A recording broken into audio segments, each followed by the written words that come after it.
This is a presentation on Sperm Highlighter Express, and Sperm Highlighter Propydiamidide. These are three versions of our immunostaining method for the identification of sperm from sexual assault evidence. Here I'm going to describe the three different types of sperm highlighter. They're quite similar, but there are differences. And then I'm going to talk about the science of how sperm highlighter works, and I'll show you some images which should give you an idea of why this method is so much faster and so much more specific than any other sperm identification approach. So sperm highlighter, the original, has been out for a while and will continue to be supported. We have recently come out with Sperm Highlighter Express, which uses the same technique but has a shorter staining time, so you can stain your slides much faster. It has a more fluorescent tag, and I'll explain that in a slide or two. We've also recently come out with a version of Sperm Highlighter Propydiamidide, which is again the same technique, but it's specifically designed for the isolation of sperm from laser capture microdissection. And I'll show you some slides of that at the end. It has the strongest signal of all of the kits, but it uses a separate nuclear dye specific for laser capture. So what is sperm highlighter? Sperm highlighter is a microscopic screening method for sperm. The only antigen it detects is human sperm heads. It is completely specific for Homo sapiens sperm. It uses a family of mouse monoclonal antibodies. There are two dyes in sperm highlighter. The sperm are labeled with a dye called Alexa 488, and all nuclei are labeled with a non-specific fluorescent dye, DAPI. It is sensitive down to a single human sperm head, which is easily visible on a microscope slide. There are no other species that react with this method.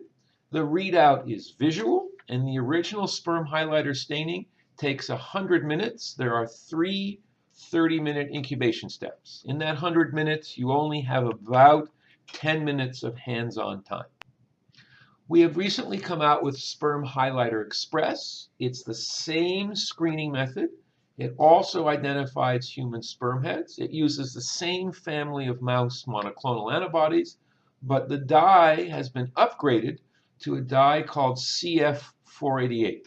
Again, we have a nuclear dye called DAPI, sensitive to a single sperm head, same specificity, but now the staining has been reduced to less than an hour, and again, most of that is incubation times. There are three 15-minute incubation times. Total hands-on time is 10 minutes. We have also come out with a version of highlighter, PI, as we call it, where we use the stronger CF488 dye, but have substituted the DAPI for propydiamidide. We did this specifically for laser capture microdissection instruments and for cell sorting.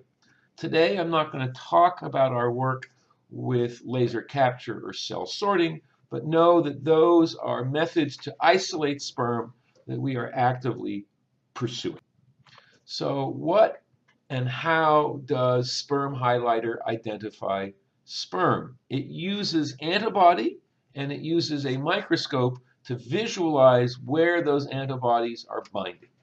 I need you to imagine for a second a microscope slide which has on it sperm and epithelial cells. On the right-hand part of your slide, there is a schematic of an antibody which the label Alexa 488 has been added. So after the appropriate buffers and incubation steps, the antibodies are going to bind the antigen, in this case human sperm heads, on the microscope slide. And because the antibodies are labeled, we can find them using a highly fluorescent microscope. So sperm highlighter technically is an immunofluorescent detection kit for human sperm. It has two fluorescent dyes, a non-specific dye and a sperm-specific dye. The Express uses the same antibody, but instead of Alexa 488, we're using another dye called CF 488, which is brighter and more soluble. And that allows us to add more tags on the antibody, so the incubation time is shorter. So in fact, we get to identify where the sperm are on the slide with less time. The same information is the case for sperm highlighter PI, where we again are using the CF488, but here the DAPI has been substituted for propydium iodide, so the nuclei of all the cells will be orange instead of. So let's talk about how fluorescence works. So fluorescence works because a particular molecule can absorb energy, the excitation, and then at some short time later emits light with a little less energy, the emission wavelength. So there's light going in and light going out, and by using the right filters and a microscope set up for this, you can get very good signal to noise. So here I can show you the spectrum of where the different dyes are in the different versions of sperm highlighter. So the DAPI excites at about 358 and we emit at 460. Alexa, we excite at 488 and we emit at 500 or so, so it comes out as green. The propydium we excite in the green and it comes out as orange or red. So what does it look like? How do we do the staining? So this is a diagram of how the staining is done for either sperm highlighter express, or sperm highlighter propydium iodide. Generally, there are two types of evidence. There are smear slides shown in the upper left-hand side, or extracts. Notice that the slides we are using for extracts have been especially prepared for sperm highlighter. They are polylysine dipped and hydrophobic masked so that there are specific wells in the slide for this staining. This makes the staining reproducible and efficient. In any event, whether there's a smear slide or an extract, the first step is sample preparation, which is for regular sperm highlighter 30 minutes. It would be 15 for sperm highlighter express. After that incubation, there's a short wash step, and then there's a blocking step. 30 minutes for regular sperm highlighter, 15 for express. There's a short wash step, same as last time. And then finally the staining step, 30 minutes for express, 30 minutes for highlighter, 15 for express. At the end, the slide is mounted and visualized. And this is a technique which works no matter how much cellular material is on the slide. In fact, the more cells that are on the slide, the better sperm highlighter works. So we have exactly the same staining protocol for express. I'm not going to spend much time explaining it, except to tell you it's got the same sample prep, the same wash, the same block, and the same stain, except instead of the 30-minute incubations, it's 15. Same mounting media, same visualization. So let's talk about how sperm highlighter works in practice. Here I'm showing you a smear slide under phase contrast, and you can see how bad this slide is. Multiple cell layers, lots of cells, essentially impossible to identify sperm. But if we stain with sperm highlighter and then turn on the DAPI filter, which as you recall stains all the nuclei, we can see that this slide is as bad as it looks. But if I turn to the filter for the Alexa, you can see the sperm are uniquely labeled with none of the problems of identifying them in the background of all the cells.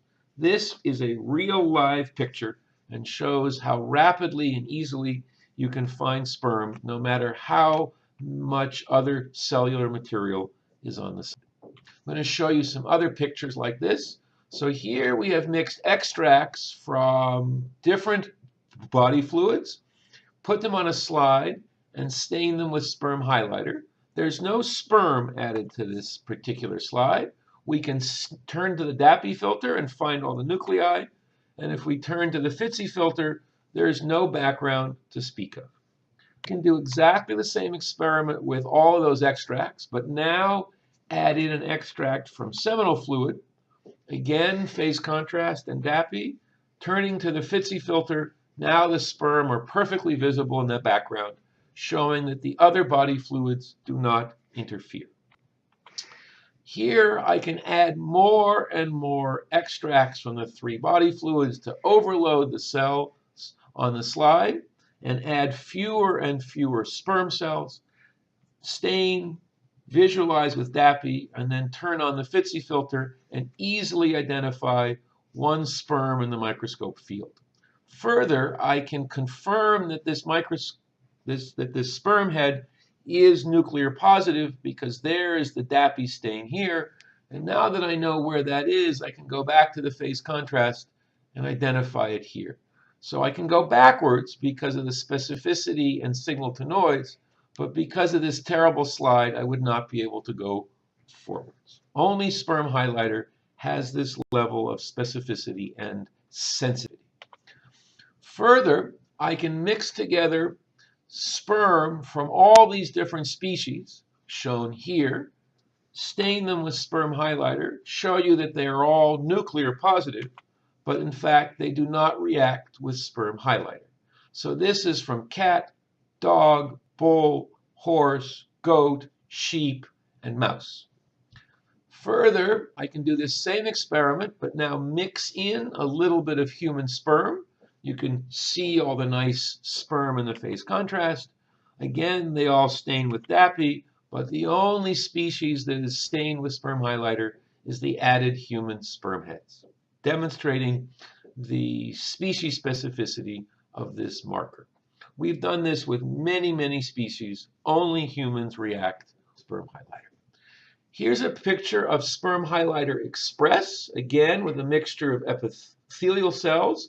And here you can see, I think, how much more signal you can get from Express. This is stained in less than an hour, and the sperm heads are very, very easily identifiable.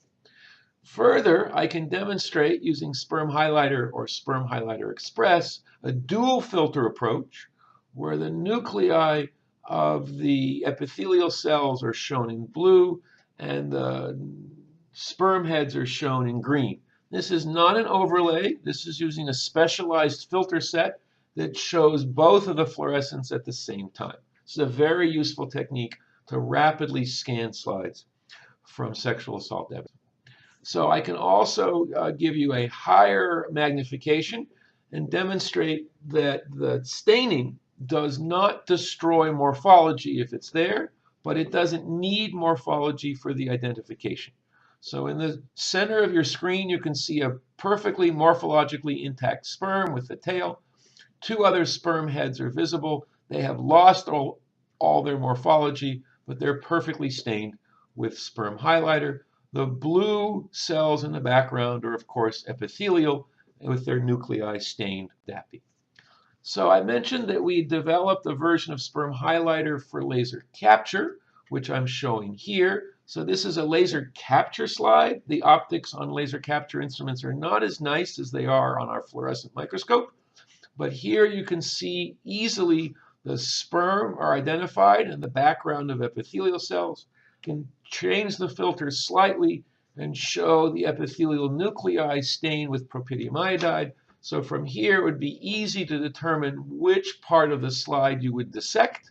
You would take the sperm that are far away from the epithelial nuclei, and you'd be able to go forward to DNA with those isolated and dissected sperm heads. I can also show you what the propydium iodide looks like on a real slide, which is shown here. It's a pretty orange, and you can see the nuclei of the epithelial cells and the sperm heads in green shown here. So it works the same way, but here we've substituted the DAPI for the propydium iodide. I just happen to think this picture is very, very nice to show, but the real issue is to use this version on LaserKit. So in summary, we have the original Sperm Highlighter, which uses Alexa 488 and DAPI, 30-minute incubation steps, You can only look at the results under the microscope. It's still supported. Highlighter Express has a shorter staining protocol. Here the dyes are CF 488 and DAPI. Microscopy only for identification, very bright signal. And last is Sperm Highlighter PI, CF48 and Propidium. It's really designed for isolation on the LCM or cell sorting. Very bright signal, 30-minute incubation steps, because we need as much signal as possible for the laser capture or for cell sorting. So these kits are available in different sizes and on different types of slides. I wasn't going to go into this in too much detail. You can get these kits in small form, medium form, or large form, depending on your backlog of sexual assaults you need to analyze. Shelf life of all these kits is 6 months at 4 degrees. This is my information and our salesperson. We are easily reachable by email or Skype. I want to thank everyone for their attention, and I look forward to answering any questions you might have. Thank you again.